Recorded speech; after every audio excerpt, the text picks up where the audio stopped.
Life is like riding a bicycle. To keep your balance, you must keep moving. Albert Einstein. Have you guys felt like recently, or maybe throughout your life, that you're just existing? Like every day just blends into the next day. Same routines, same environment, same thoughts, and no matter how much time passes, it's like you're stuck in the same place and you start wondering like, why do I feel like I'm not going anywhere? And let's be real, we could build a routine, and routines can be helpful and they could keep us focused. They could build structure in our life.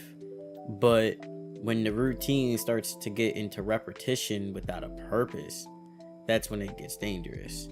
That's when life starts to feel like a loop you can't escape. Wake up, school and or work, scroll endlessly on TikTok, social media, eat, sleep, repeat.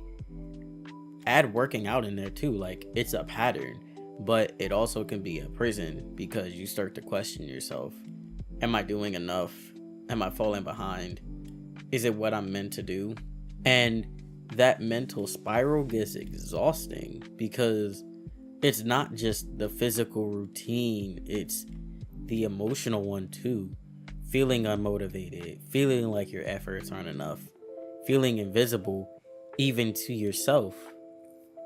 But honestly, through all of that, I come to like really think about it, and now my mindset has kind of changed because you're not broken, you're not behind, you're just ready for something different. And that's not a bad thing because that feeling of being stuck, it's your mind, body, and soul telling you that it's time for a shift.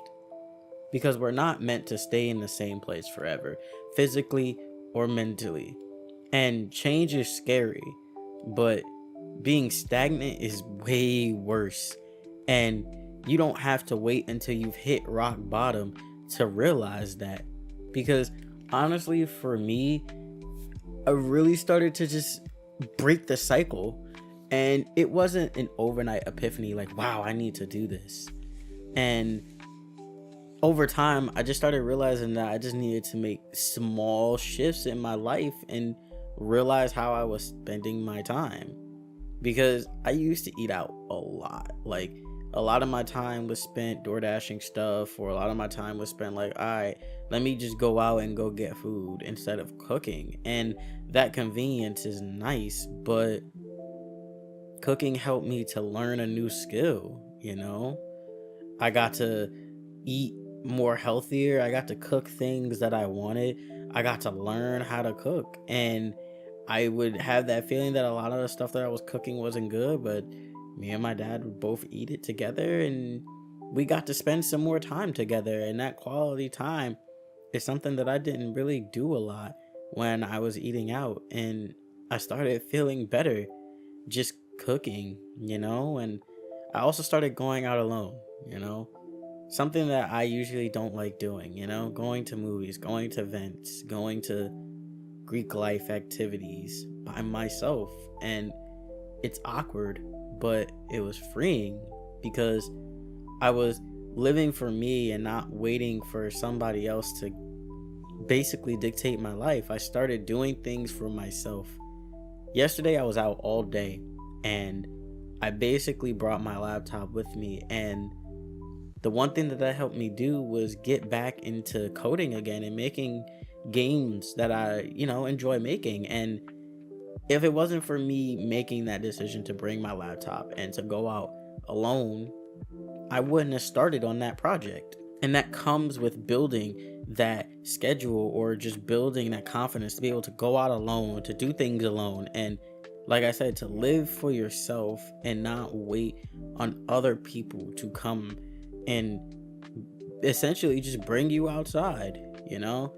And my mentality shifted because Wednesday was a really stressful day at work. I'm not gonna lie, but I started complaining less about work. And I'm not saying that as in now I love my job and that I don't want to quit, but I honestly just stopped letting the negativity set the tone for the day. I honestly was just like, you know what? The days are gonna go through and Instead of finding everything to complain about, I just focused on the things that I could control and waiting for the day to end. I started journaling more. Like, I only just recently started, and I was supposed to be journaling for a while now, but I don't know what made me realize that I needed to start journaling, but I started doing it, and it started helping me express my thoughts and really seeing the type of person that I was. I was tracking my growth, tracking like what triggered me during the day and my process, and being able to process those emotions. And yes, I've only journaled for like literally yesterday and this morning, but it still helped, and I'm going to continue doing it more. And I made a schedule actually for this entire day, so right now I'm actually like very, very booked throughout my entire day and know exactly what I'm going to do throughout my entire day. And I made time to create this schedule, and now it's actually keeping me busy and keeping me focused and knowing what I have to do. And it made me feel like I have joy and it's not just responsibilities. Like I said, these changes aren't huge, but they're what helped me, and it slowly helped me reclaim my sense of purpose. So if you guys are like feeling stuck or something, don't wait for a big moment to break free. You don't need the life-changing event or the life-affirming decision. You don't even need this video. Hell, you don't need to wait for a new year.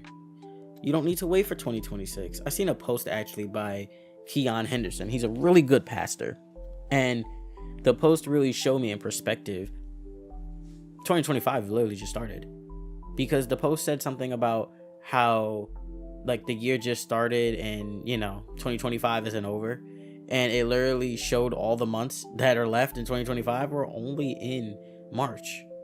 Like, you don't need to wait to make a decision in your life. Just try something small, even if it's scary, even if no one goes with you, even if it feels weird.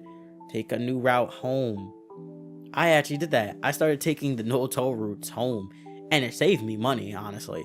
But make a new playlist, do something else for a hobby or a side project, puzzles, something. Like, read a book, challenge your mindset. And those little things are going to stack up, because they're going to make you a different person. They're going to build momentum, and momentum is going to break you out of feeling like you're not going anywhere. And I said this in my last video, like, the best thing that you can do is take a mental break sometimes, because resting isn't you quitting, it's you recharging and allowing your body and mind to catch up with where you're at currently. And you don't need to feel guilty for needing to rest. Don't let people tell you, oh, you gotta hustle every single day, make you feel like you need to shame yourself for needing time just to sit back and breathe. Because you're allowed to pause, you're allowed to reset, you're allowed to take a step back and still move forward. I'm going to leave you guys off with this one. Imagine you're trapped in a box. 4 walls, no doors, no windows. Feeling like the world is moving without you and you're stuck inside that box. But what if I told you that that box isn't even real? It's made of fear, made of routines, made of doubts, and most importantly, that box was made by you. If you built that box, you can break that box. You have the power to knock down those walls, to step out and see the world for what it is, not for what fear is telling you what it is. You're not trapped. You just have to believe there's more out there, and that you're capable of reaching whatever is out there. If you feel like you're not going anywhere, start here, start now, start small, and watch how far you can really go. And that's where I'll leave it. Thank you guys so much for watching. Like, comment, subscribe, ring the bell so you're notified of videos that I make. Do anything that you guys can to have my non-existent videos be seen. And with that, Desea signing off.